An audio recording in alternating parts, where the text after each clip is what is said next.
My name is Sarah Chen. I'm 32 years old, and 3 months ago, my parents called my tech startup playing business at my cousin's wedding. They said this in front of 150 relatives while I was wearing a $50 dress from Target and driving a 2018 Honda Civic with a dent in the door. What they didn't know was that Google had been courting my AI-powered customer service platform for 6 months. What they couldn't see was the $50 million acquisition offer sitting in my encrypted email, waiting for my signature. That wedding became the moment everything changed, not just for me, but for our entire family dynamic that had been suffocating me for 8 years. But before I tell you how I watched my golden child brother's face turn white when the Google executives called me on stage at our family reunion, I need you to do something for me. Hit that like button if you've ever felt invisible in your own family, and drop a comment telling me where you're watching from and what time it is there. Trust me, you're going to want to stick around for this one. Because what happened next didn't just change my bank account, it changed everything. Let me take you back to where this all started. Because the best revenge stories always begin with years of quiet preparation that nobody sees coming. 8 years ago, I was 24 and fresh out of Stanford with a computer science degree that my parents still didn't quite understand. While my older brother David was finishing his MBA at Wharton, which they never stopped talking about, I was working 80-hour weeks at a tiny startup in Palo Alto, learning everything I could about artificial intelligence and machine learning. Sarah's doing computer stuff, my mom would tell relatives, waving her hand dismissively. Nothing like David's business program. He's going to run companies someday. I remember the exact moment I decided to stop trying to impress them. It was Thanksgiving 2017, and David had just landed his first consulting job at McKinsey. The salary was good, $165,000 fresh out of school, and my parents couldn't contain their pride. "David's already making six figures," my dad announced to the table, his chest puffed out like he'd won the lottery. "Sarah, how much are you making at that? What do you call it? Startup thing?" I was making $78,000 at the time, which felt like nothing compared to my brother's impressive number. But what my parents didn't understand was that I also had equity. What they couldn't see was that I was learning from some of the smartest people in Silicon Valley, absorbing knowledge that would be worth millions someday. "It's not just about the salary, Dad," I tried to explain. "I'm building something. Learning. The experience is—" "Experience doesn't pay rent," my mom interrupted, passing David another serving of her famous stuffing. "You need to think practically, like your brother." That night, lying in my childhood bedroom with its faded purple walls and high school debate team trophies, I made myself a promise. I would build something so undeniably successful that even my parents couldn't dismiss it. But I wouldn't tell them about it until it was too big to ignore. The next morning, I started working on my first side project. It began as a simple chatbot for customer service, something I built in my spare time after my regular job. I'd noticed how frustrated customers got when they couldn't get quick answers to basic questions, and how much money companies were losing to poor customer experiences. My AI could handle 90% of customer inquiries without human intervention, learning and improving with every interaction. I worked on it every night from 10 p.m. to 2 a.m., fueled by coffee and the quiet satisfaction of building something that was mine. During family dinners, while David talked about his latest client project or his new BMW lease, I would nod and smile, never mentioning the lines of code I'd written the night before. "Sarah's so quiet these days," my aunt would comment. "What are you working on, sweetheart?" "Just some programming projects," I'd say, keeping it vague. My parents would exchange that look, the one that said their daughter was wasting her potential on computer games. By 2019, my side project had become something real. I'd incorporated as Chen AI Solutions, found two brilliant co-founders through my Stanford network, and landed our first paying customer, a mid-size e-commerce company that saved $200,000 in customer service costs in our first 6 months. We were making money, real money, but at family gatherings, I was still Sarah who plays with computers. David, meanwhile, had been promoted twice and was now making $220,000 plus bonuses. He'd bought a condo in Manhattan, and my parents visited him every other month, posting photos on Facebook with captions like, "So proud of our successful son." The weekend of my cousin Emma's wedding in June 2022 was when everything started to unravel. I'd driven down to San Diego in my dented Honda, the same car I'd bought used in college. My startup was doing well. We'd hit $2 million in annual revenue and had 12 employees, but I was still living modestly, reinvesting everything back into the company. My apartment in Mountain View was a simple one-bedroom that I shared with too many houseplants and a rescued tabby cat named Algorithm. David arrived at the wedding venue in a rented Tesla, wearing a $3,000 suit and a Rolex that caught the light every time he gestured, which was often. "Sarah!" my mom called out as I walked into the hotel lobby wearing my Target dress and carrying a small gift bag. "Come here. I want you to meet Emma's new mother-in-law. This is my daughter, the one I told you about who does computer stuff." Emma's mother-in-law, a elegant woman in her 60s, smiled politely. "How interesting. What kind of computer work?" Before I could answer, my dad jumped in. "She's still figuring it out. Not like David here. He's a management consultant, makes great money, travels all over the world for his clients." David grinned and launched into his well-rehearsed elevator pitch about optimizing supply chains for Fortune 500 companies. I stood there, invisible, watching this woman's eyes light up as she asked him follow-up questions about his impressive career. The ceremony was beautiful, but I spent most of it thinking about the email I'd received that morning. Google's M&A team wanted to schedule another call. We were getting close to something big. But I couldn't tell anyone. Not yet. At the reception, things got worse. I was sitting at the singles table because apparently being 30 and unmarried made me a charity case, when my Uncle Bob started his usual interrogation. "So, Sarah, when are you going to get a real job?" he asked, loud enough for half the table to hear. "All this computer stuff is fine for a hobby, but you need something stable. Something with benefits." "I have benefits," I said quietly. "I run my own company." Uncle Bob laughed, the kind of laugh that makes your face burn with embarrassment. "Playing business doesn't count, sweetheart. I'm talking about a real company, with a real boss and a real paycheck." Playing business. The words hit me like a slap. "Bob's right," my mom chimed in from the next table over. "Sarah's been doing this startup thing for years now, but she's still driving that old car and living in that tiny apartment." Meanwhile, David just got promoted again. Senior consultant now. He's thinking about buying a house in Connecticut. I felt every eye at our table turn to me, waiting for my response. These were people who'd known me since I was 5 years old, who'd watched me win science fairs and graduate summa cum laude from one of the best universities in the world. And they saw me as a failure because I didn't have the traditional markers of success they understood. "The startup is doing well," I said, my voice barely above a whisper. "We're growing every quarter." "If it was doing well, you'd have money to show for it," my dad said, not unkindly but with the certainty of someone who'd never understood how equity worked. "Look at David. He's got the car, the condo, the whole package. That's what success looks like."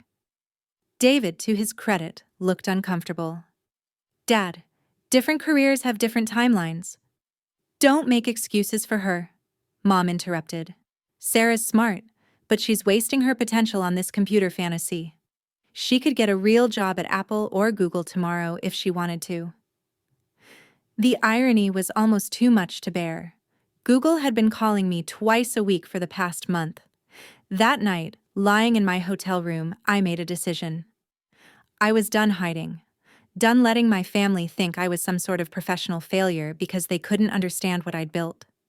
The Google acquisition was moving forward, and when it closed, everyone would know exactly how successful their computer fantasy had become.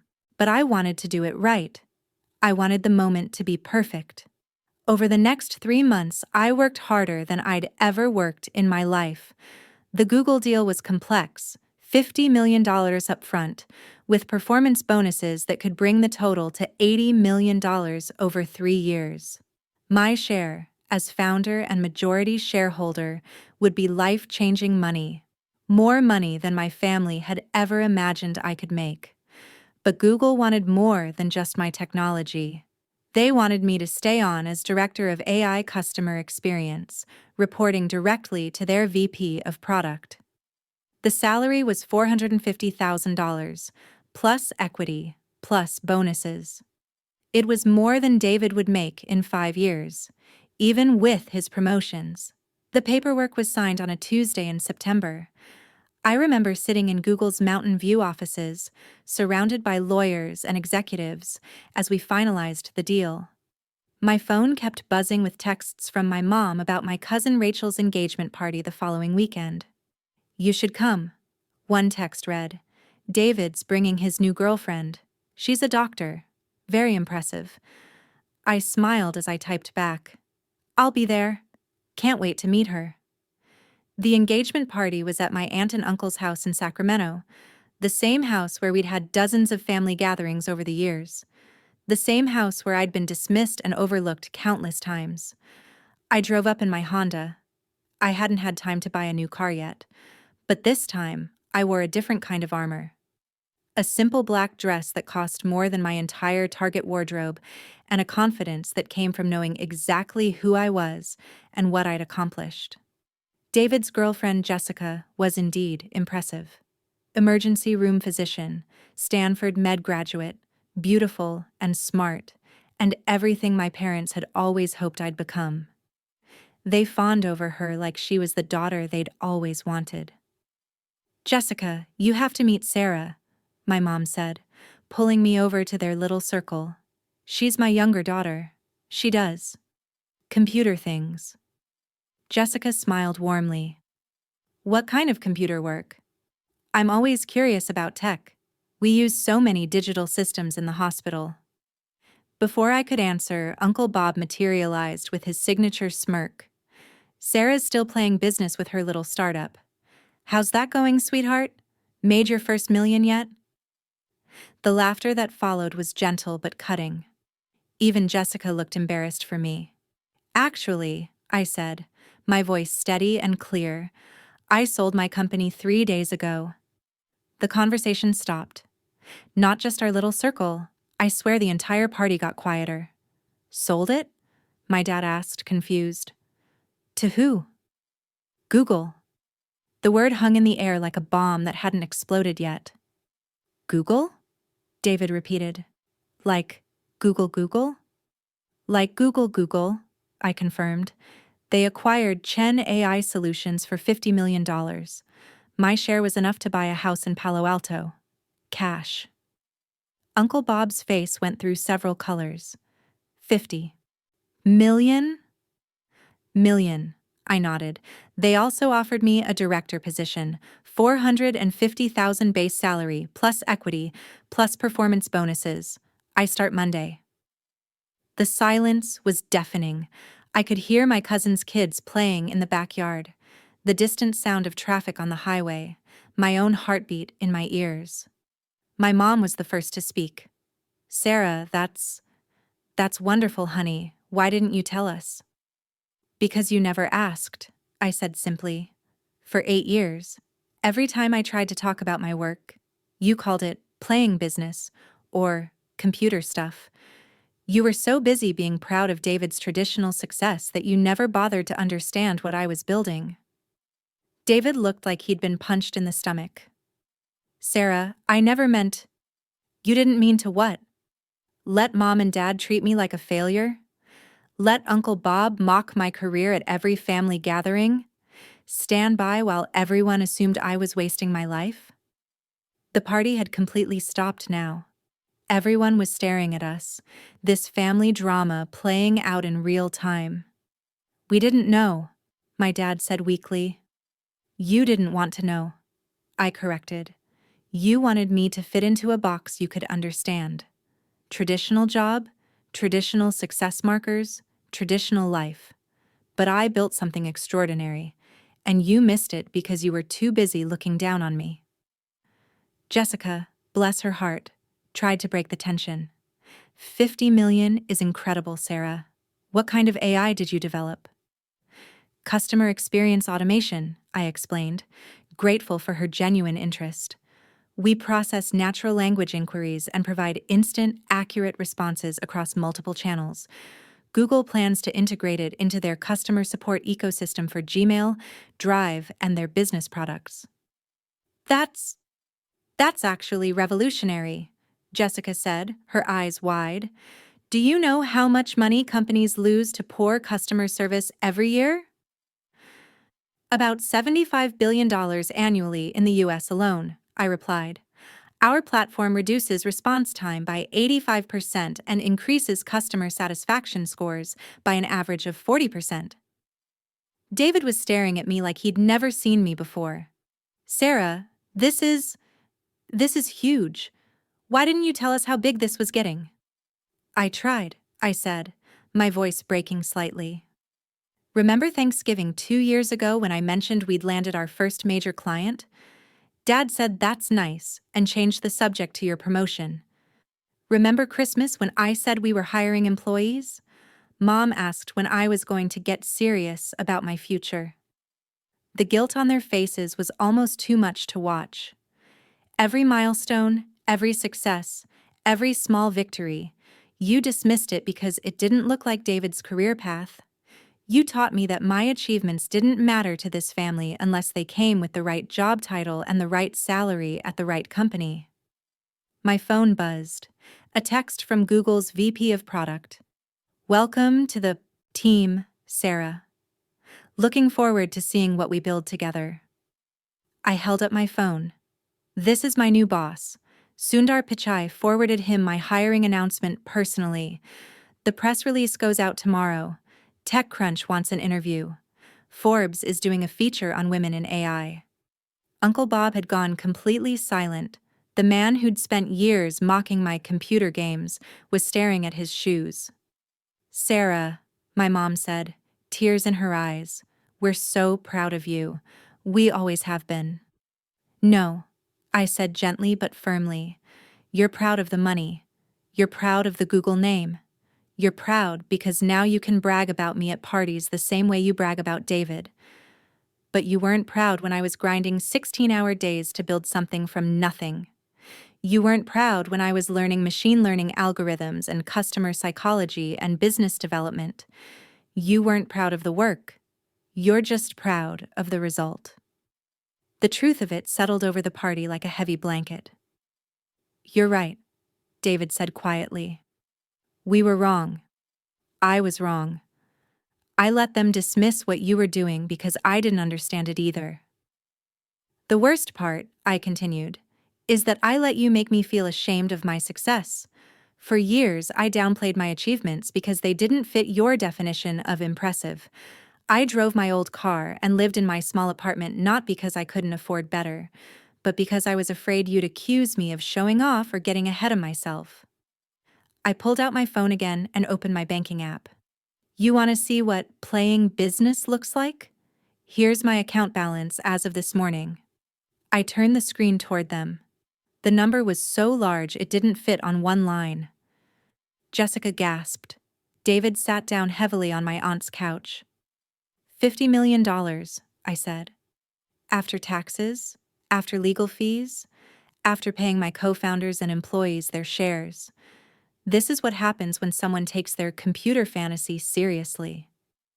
My mom was crying now, really crying. Sarah, we're so sorry. We didn't know. We didn't understand. You didn't try to understand, I said, and for the first time in 8 years, I felt completely free. But that's okay, because I understand now that I don't need your approval to know my worth. I don't need your validation to be successful. I don't need you to see me clearly for me to see myself clearly. The party resumed slowly, awkwardly, but everything had changed. Suddenly, everyone wanted to know about my work, my plans, my vision for the future. Suddenly, I was interesting, worth talking to, worth knowing. But it felt hollow. These were the same people who'd ignored me for years, and now they wanted to be close to me because I had something they valued. David pulled me aside as the evening wound down. Sarah, I owe you a huge apology, not just for tonight, but for years of this. I knew what they were doing to you, and I should have stood up for you. Why didn't you? I asked. He was quiet for a long moment. Because it felt good to be the favorite. Because it was easier to let them put you down than to risk them comparing us fairly. Because I was scared that if they really looked at what you were accomplishing, they might realize you were smarter than me. His honesty was like a punch to the gut.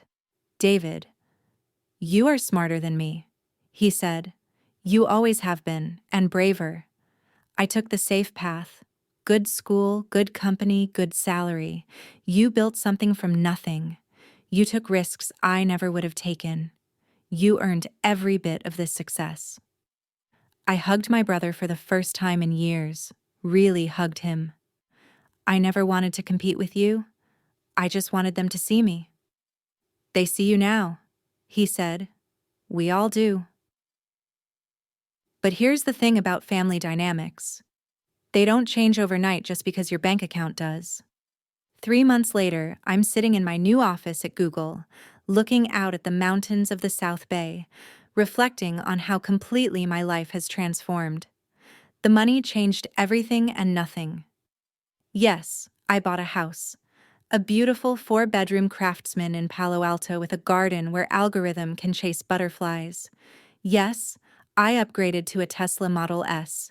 And yes, I can afford things I never dreamed of before. But the real change wasn't in my bank account. The real change was in how I see myself. For years, I let my family's narrow definition of success make me feel small.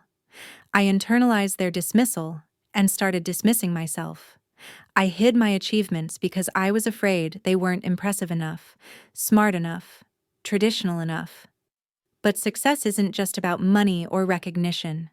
Success is about building something meaningful, solving real problems, creating value in the world. I was successful years before Google came calling. I just didn't have the confidence to claim it. My relationship with my family is slowly healing, but it's different now.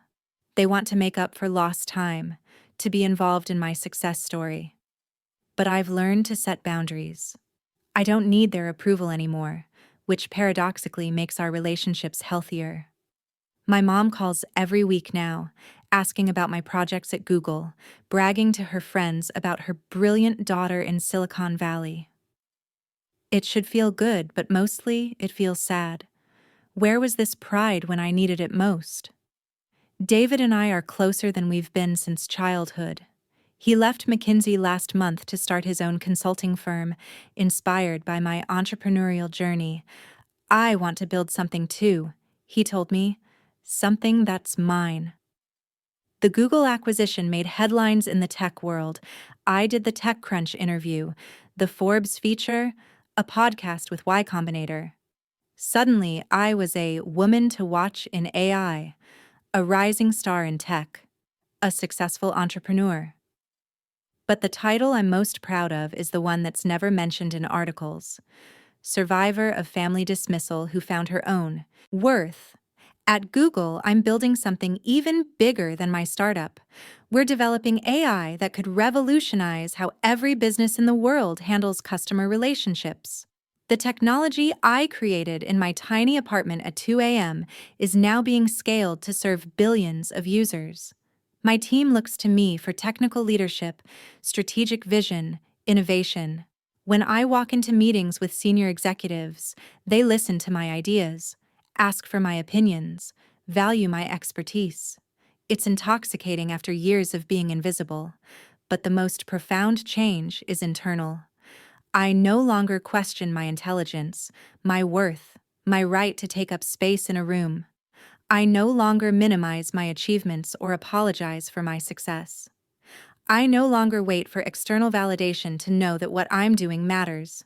6 months ago, I would have been devastated to disappoint my parents. Today, I realize that their disappointment was never really about me. It was about their own limitations, their inability to see beyond conventional markers of success. The wedding where Uncle Bob called my life's work playing business feels like a different lifetime. But I'm grateful for that moment, because it was the catalyst I needed to stop hiding my light under a bushel. To anyone watching this who feels unseen by their family, undervalued by people who should support you, dismissed because your path doesn't look like what they expected, I want you to know something. Your worth is not determined by other people's ability to see it. Build something beautiful. Take risks that scare you.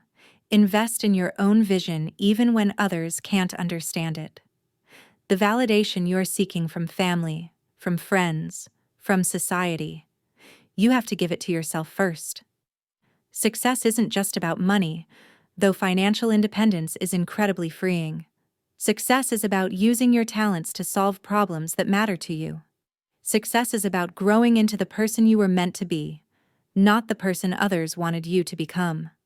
My parents called my startup playing business, but I was playing the longest game of all, building a life that reflected my values, my intelligence, my vision for what was possible. And when Google made that offer, it wasn't just validation of my technology, it was confirmation that I'd been right to trust myself all along. If this story resonated with you, please hit that like button and subscribe for more stories about finding your worth and building success on your own terms. Drop a comment and tell me, have you ever felt underestimated by people who should have supported you? What would you have done in my situation? And remember, whether you're coding in your bedroom at 2 a.m.